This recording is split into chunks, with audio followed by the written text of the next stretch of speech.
Oke.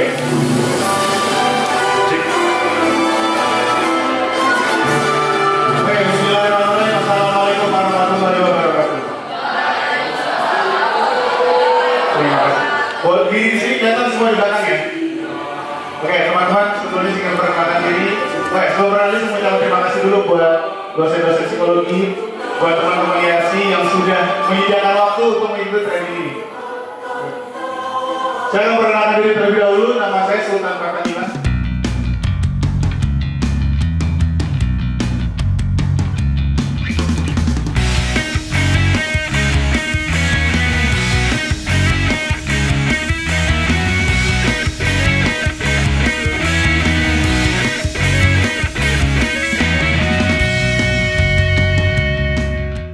Masuk ke dalam memori dengan mudahnya mengalir begitu saja, betul? Bahkan ke toilet pun dari kamar mandi bisa merem, ya kan? Bisa melek kalau udah jatuh. Next, oke, lanjut. Silakan pakai musik enaknya. Oke, teman-teman, apa sih sukses itu? Ada yang tahu sukses itu apa? Atau biasanya apa? Kalau orang sukses itu biasanya apa? Tercapai, apa yang tercapai ini? Apa yang diinginkan terus apa lagi? Target terus apa lagi? Tujuan. Nah, Mas Bro, apa Mas Bro? Kau menurut siapa namanya? Abdurrahman. Wah, masya Allah, namanya bagus banget. Sukses itu apa, Dur? Ya, tergantung sih. Kalau saya baginya itu ada sukses duniawi, ada sukses ukhrawi.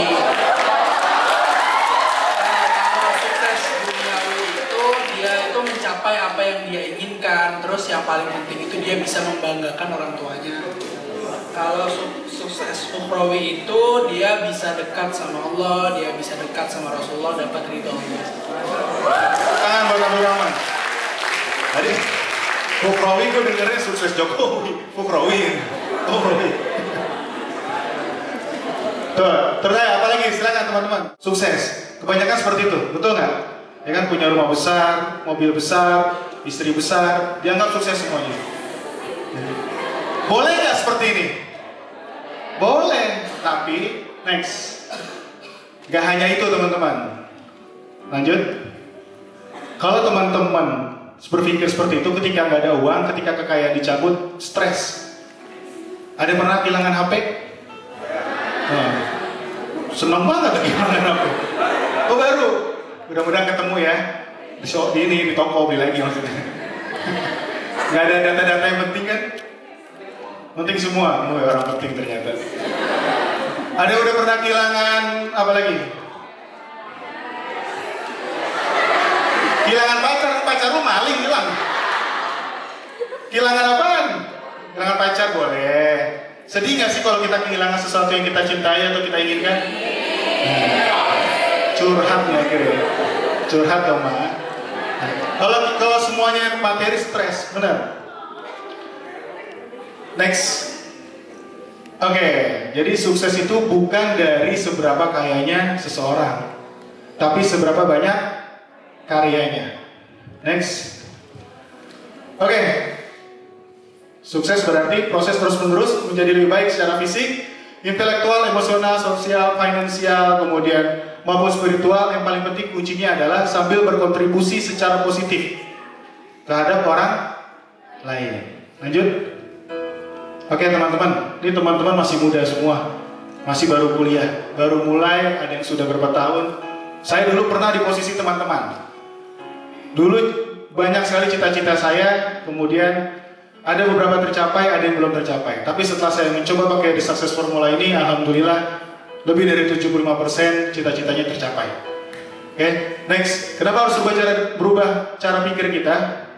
Karena ini, dunia udah berubah. Ini negara apa? Dubai. Dubai dulu padang pasir, bukan Cempaka Putih. Cempaka Putih baru 2 gedung. Yang paling tinggi TC. Paling tinggi TC. Lanjut. Oke, gimana sih cara sukses? Mau tahu rahasianya? Mau tahu nggak? Nah, lanjut.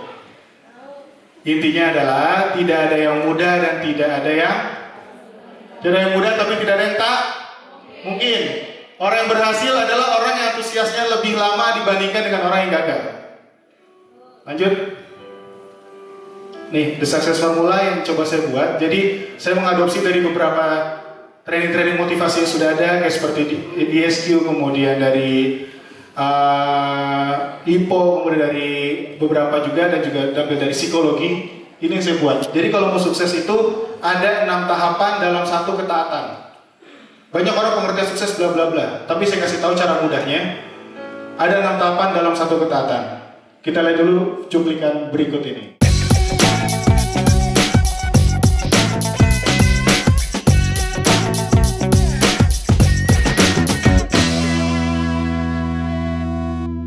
Tahun ke depan, 1 tahun ke depan, 6 bulan, 3 bulan. Kenapa harus dari yang paling jauh dulu? Ambil contoh gini. Misalnya teman-teman mau berangkat, ada kuliah jam 8. Bangun jam berapa? Jam 6. Tidur jam berapa? Ya anggap jam 10, jam 11 lah. Berarti kan sebelum tidur itu sudah diprogramkan bahwa akan bangun jam 6, siap-siap makan, akhirnya nyampe kampus jam 8. Paham ya di sini? Misalnya, saya pingin misalnya waktu itu umur 25 menikah, berarti saya harus mempersiapkan ke depan itu di umur 20 itu saya sudah mulai ada penghasilan. Umur 21 saya sudah mulai penghasilan tetap, walaupun tetap di sini bukan karyawan tetap ya, penghasilan jelas rutin gitu. Kemudian umur 22 punya apa gitu. Jadi untuk mensupport yang 5 tahun ke depan. Sampai sini nyambung? Ya. Jadi kalau buat cita-cita tuh dari yang paling jauh dulu. Sebelum kita berangkat, misalnya kita mau ke Kelapa Gading, tahu Kelapa Gading? Nah, berarti kan sebelum Kelapa Gading itu teman-teman udah mikirkan, ngambil mobil, naik angkot, naik apanya, sudah mikirkan. Sehingga akhirnya teman-teman sampai ke Kelapa Gading. Kenapa harus paling ujung dulu, paling jauh dulu? Kalau paling dekat dulu, arah ke depannya nggak tahu mau kemana. Misalnya teman-teman buat cita-cita, misalnya umur 25 bisa udah jadi psikolog. Oke, 25 jadi psikolog, selesai. 10 tahun ke depan mau jadi apa? Baru dibuat lagi, 25 lagi. Sayang. Jadi, tanpa kita sadari sebenarnya apa yang kita raih saat ini 5 tahun yang lalu, saya berarti umur 24. 5 tahun yang sebelumnya lagi umur 19. Umur 19 saya masih pakai auditorium lama. Lama, nggak bakal kebayang sih teman-teman. Gedung lama tuh auditoriumnya masih biasa banget. Dan dulu pertama kali kuliah kita edit ya, itu kuliah di ruang bekas lab anatomi. Dulu saya Mbak Melok dosen pertama, kita angkatan pertama. Jadi dosen sama-sama mahasiswa angkatan pertama. Jadi seru kuliahnya. Itu Bu Okta, Bu Melok, siapa lagi yang pertama tuh ya? Bagia, Mbak Ade, Prof Sawitri, itu angkatan pertama. Gitu. Benar, pertama. Itu seru kuliah di auditorium. Kenapa saya mengatakan itu? Waktu ada senior waktu ngomong di auditorium, saya bilangin, ya Allah, saya pengen berapa tahun lagi ke depan, 5 tahun ke depan lagi saya akan berada di situ. Saya akan menjadi pembicara yang ada di depan. Dan terbukti, alhamdulillah Allah izinkan saya berada di sini. Apa aja bisa? Oh, ingin naikin haji kakek nenek dan orang tua dan adik. Amin, amin dong. Lebih dari 4 orang kumpul nih. Amin. Terus apa lagi? Terus ingin punya penghasilan 2 digit di atas 25 tahun. 2 digit 200.000. 20, 40. Ya. Terus apa lagi? Kira-kira tercapai nggak dalam usia berapa tadi? Saya usia 17. Yang ingin tercapai 2 digit usia? Di atas 25. 25 saya udah harus nikah. Kurang spesifik. Di atas 25 sebenarnya tentang berapa nanti kamu tulisnya gitu ya. Oh, iya. Jadi misalnya 2 digit, misalnya ingin punya gaji misalnya penghasilan 25 juta sebulan. Iya. Dari yang 25 sampai 30 itu harus spesifik dia tentang berapa? Jadi di atas 25 masih di umur 50 tahun. Nah, itu tulis seperti itu. 25 kawin dulu. Jadi nikah sama istri saya, bikin rumah bareng-bareng. Bikin rumah bareng-bareng? Iya. Gue bingung nih. Ntar dia sama istri saya bikin rumah bareng-bareng. Yang bayarin bini lo kan lu. Oh, patungan jangan. Laki-laki kalau bisa dengan keringat sendiri bangun rumah itu. Oke, tepuk tangan buat temannya. Siapa lagi? Perlahan. Ayo, fokus. Ayo teman-temannya yang lain jangan ada ketawa dulu. Tarik nafas yang dalam. Buang secara perlahan. Ucapkan terima kasih dalam hati Anda.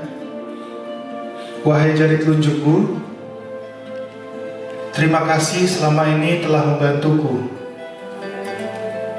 Dengan adanya Engkau, aku mampu melakukan kegiatan-kegiatan positif.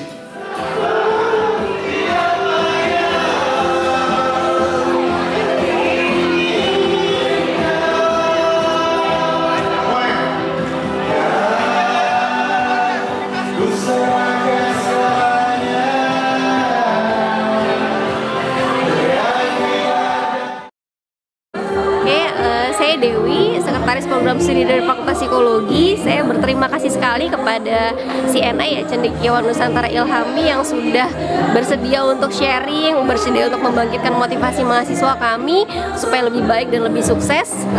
Terima kasih untuk master trainernya Sultan ya, alumni kami yang kami sangat berbangga punya alumni dengan kualifikasi seperti Sultan.